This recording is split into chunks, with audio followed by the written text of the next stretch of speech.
अगर हमारे पूर्वज सिर्फ नर्द बजाता, भजन करता, सिर्फ भक्ति करता, तो क्या इस बात से अंग्रेजों को दिक्कत थी क्या? भक्ति करने से सिर्फ दिक्कत नहीं थी, लेकिन भक्ति के माध्यम से समाज को जागरूक करके अलग बिलराज कायम कर रहे थे। उस बात से उन लोगों को दिक्कत थी। मणिपुर के अंदर आदिवासी ने आपस में मारा काटा, वो जमीन की लड़ाई कम थी, वो जंग की लड़ाई ज्यादा थी। वही आदिवासी को ईसाई बना दिए गए, कुछ कट्टर हिंदू बना दिए गए, और वही हिंदी कुशलकर्म चल रही है। पूरे संवाद का अगर देखते हैं, आरएसएस की सबसे ज्यादा शाखा बांसवाड़ा कुशलकर्म है, और दूसरा भी जो मामला चल रहा है वही है। हम किसी भी धर्म का विरोध नहीं कर रहे, लेकिन हमारे सभी को से गुलाम बना के आपस में लड़ाने का काम कर रहा है, वहाँ हम खड़े रहेंगे और बोलेंगे। हमें ध्यान रखना है, हमें धर्म के नाम से नहीं लड़ना है, न धर्म के लिए लड़ना है। हमको जल जंगल जमीन के लिए लड़ना है, धर्म के लिए नहीं लड़ना है।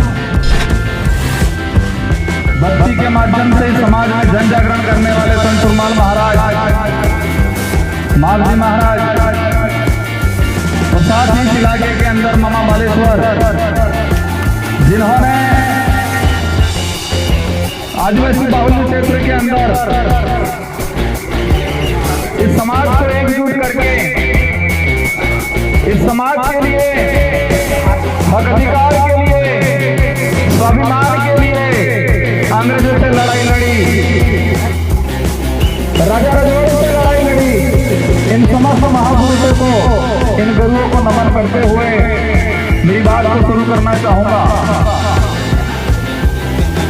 आज ये जो कारवा बड़ा है,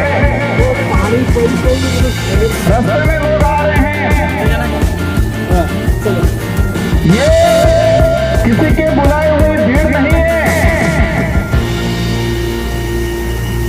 ये 1500 आदिवासी 17 नवंबर 1913 को जो शहीद हुए थे, उनका खून है और बदला लेने के लिए आई हुई है यहाँ की। वो सपना पूरा करना है हमें।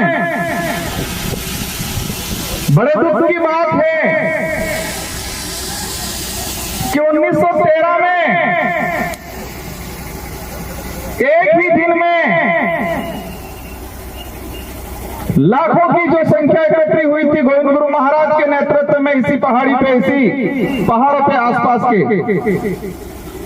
और उस समय तत्कालीन जो राजा रजवाड़े अंग्रेजों की मदद से गोलियां चलाई, और इस नरसंहार में इस पहाड़ी पे महिलाएं भी थी, बच्चे भी थे, बड़े बुजुर्ग भी थे, जवान भी थे। और एक ही दिन में अगर 1500 लोग, 1500 के करीब लोग एक साथ मरते हैं,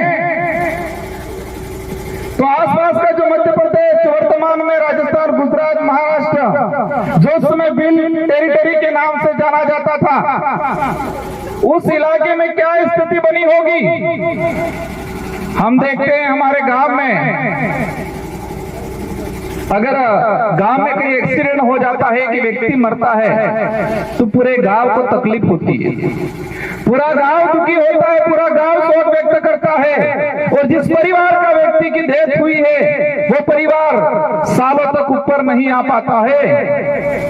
तो इसी पहाड़ी पे 1500 आदिवासी एक साथ मारे गए 1913 के दौरान। तो इस इलाके में कितना मातम छाया होगा, कितना डर घुसा होगा, कितना दुख हुआ होगा। ये जो गांव पड़ा था, वो गांव आज तक नहीं भरा है। तो वो लड़ाई किसकी लड़ रहे थे?